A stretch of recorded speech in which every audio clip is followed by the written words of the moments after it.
A quiet afternoon in New York erupts into a fiery clash. Trump takes aim at Burkina Faso's young rebel leader. On an otherwise peaceful afternoon in New York, Donald Trump sat comfortably in the Fox News studio, ready for yet another live interview. Renowned for his provocative and incendiary remarks, the former president was asked by the host about emerging global leaders who had caught the world's attention for resisting the West's influence. Trump turned to the host with a pointed question. "What do you think of Ibrahim Traoré, that young captain from Burkina Faso who's challenging the Western powers?" Adjusting his glasses, leaning forward with a cocky grin. Trump sneered, dripping with sarcasm. "Ah yes, that Traoré fellow, just another incompetent dictator trying to make a splash on the world stage. In truth, he's nothing more than a puppet controlled by terrorists and extremist groups." The studio audience chuckled softly, yet some viewers at home shifted uncomfortably. Trump's voice hardened, cutting deeper. Burkina Faso. That country wouldn't even appear on the map without outside aid. They're constantly begging for money and resources, but what do they do with them? Absolutely nothing.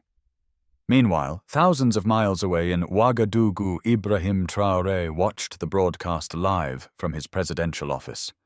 Calm on the surface, his eyes betrayed a simmering rage. "This is unacceptable," he muttered to his aides. "Call Fox News immediately. I demand the right to respond." The aides hesitated, wary of a public confrontation with Trump's volatile persona. But Traoré was resolute. "Do as I say," he commanded. "We will not allow him to spread lies about our people." Minutes later, the program producer received an urgent call from Traoré's team. After a brief discussion, they agreed to grant Burkina Faso's president 2 minutes for a live rebuttal. Back in the studio, Trump was wrapping up yet another provocative comment, when the host interrupted Mr. Trump. "We have just received a request from President Ibrahim Traoré for an immediate response. He will join us live via satellite. Shall we proceed?" Trump furrowed his brow, clearly irritated and surprised. "All right then."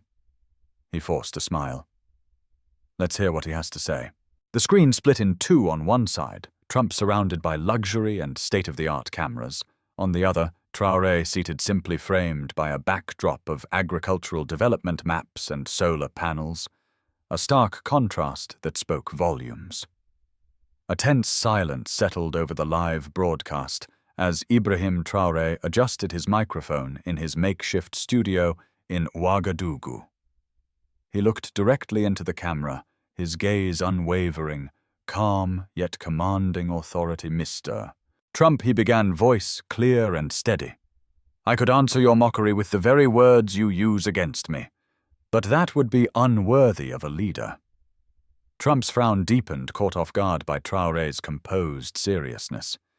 He expected a defensive outburst, but instead found the Burkinabe president fully in control. "You call me an incompetent dictator," Traoré continued without breaking eye contact. "But let me ask you this, what is more dictatorial? A young captain fighting to restore dignity to his people, or a billionaire exploiting the resources of poor nations to enrich himself?" Fox News' studio audience fell completely silent. Trump tried to interrupt, but Traoré raised his hand, demanding respect. "Let me show you something," he said, pointing to the illuminated map behind him. "Burkina Faso possesses one of Africa's largest gold and mineral reserves, yet our communities remain mired in abject poverty. Why? Because Western companies, many linked to the United States, extract our resources without giving anything back to the people." Traoré paused strategically before continuing. "Mr. Trump, your military operations in Burkina Faso are not about fighting terrorism as you claim. They are here to protect the interests of Western mining companies. This is a documented fact, and I have the evidence to prove it. He activated a slide showing detailed documents of secret contracts between American corporations and local intermediaries, exposing how profits are funneled into offshore accounts. Meanwhile, Traoré pressed on. Our people suffer from a lack of electricity, clean water, and basic education. And when we try to change this, we are labeled puppets or terrorists. That is not leadership. That is hypocrisy. Trump shifted uncomfortably in his seat, fidgeting as he scrambled for a response. He muttered something indistinct. But Traoré was relentless. "I am not perfect, Mr. Trump," he admitted, "but I am striving to build a better future for my people, even if I don't have the luxury and opulence you do. And if you call that dictatorship, perhaps it's time to rethink what true leadership really means." The broadcast briefly faltered as the host struggled to regain control. When the program resumed, Trump looked visibly shaken, unable to muster a coherent reply. "This is very interesting," he stammered, clearly disoriented. Traoré smiled calmly before delivering his closing words. "Mr. Trump, we, in Burkina Faso, do not need saviors. We need respect. And today you have learned a valuable lesson in humility." With that, he ended the broadcast, leaving Trump speechless and millions of viewers around the world stunned. Behind the scenes, after the broadcast, in the wake of the live broadcast, Ibrahim Traoré's fierce rebuttal spread like wildfire. International experts and policy analysts plunged into heated debates over the days that followed, while some lauded Traoré's steadfastness and rational approach. Others criticized Trump for being unprepared to face the complex issues of resource exploitation and African sovereignty. At Mar-a-Lago, Trump was visibly shattered during a private meeting with his advisors. He repeatedly replayed the interview footage, pausing on key moments to dissect public reaction and the damning evidence Traoré had laid bare. "That guy caught me off guard," Trump admitted with frustration. "How did he get hold of that info? Why wasn't I told?" One hesitant aide replied, "So Burkina Faso has long been a blind spot in our foreign policy. No one expected them to be this organized." Trump furrowed his brow, clearly unsettled. "This must never happen again. We need to understand exactly what's going on there."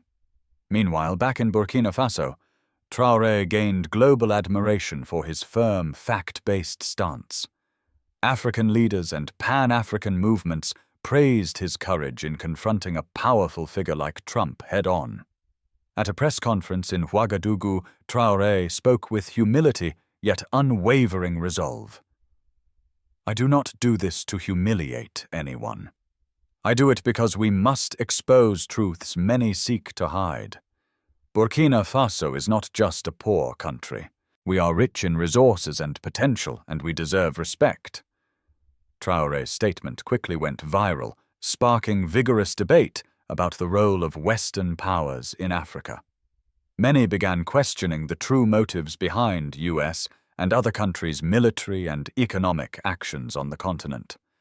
Yet the most powerful impact was felt at home. In Burkina Faso's rural villages, peaceful demonstrations erupted in support of Traoré, demanding greater transparency in international contracts and an end to resource plundering by foreign corporations. A young farmer named Awa, part of a government solar energy training program, expressed her pride in a local TV interview.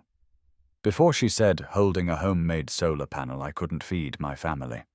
Now I'm helping other women build better futures. This is thanks to President Traoré and his fight against outside exploitation." This poignant scene quickly spread across social media, reinforcing Traoré's image as a visionary leader. Hashtags like #WestRespectAfrica and #LeadershipWithDignity began trending worldwide, underscoring the importance of community-focused policies. Back in the United States, Trump continued to reflect on the incident. Asked in a live interview about his exchange with Traoré, he surprised many by saying, "That guy's something special." Trump admitted, catching his audience off guard. He knows how to wield words to his advantage. Maybe I underestimated him. Trump's rare admission only fueled the growing message that sincere action and genuine leadership can bridge divides and resonate globally.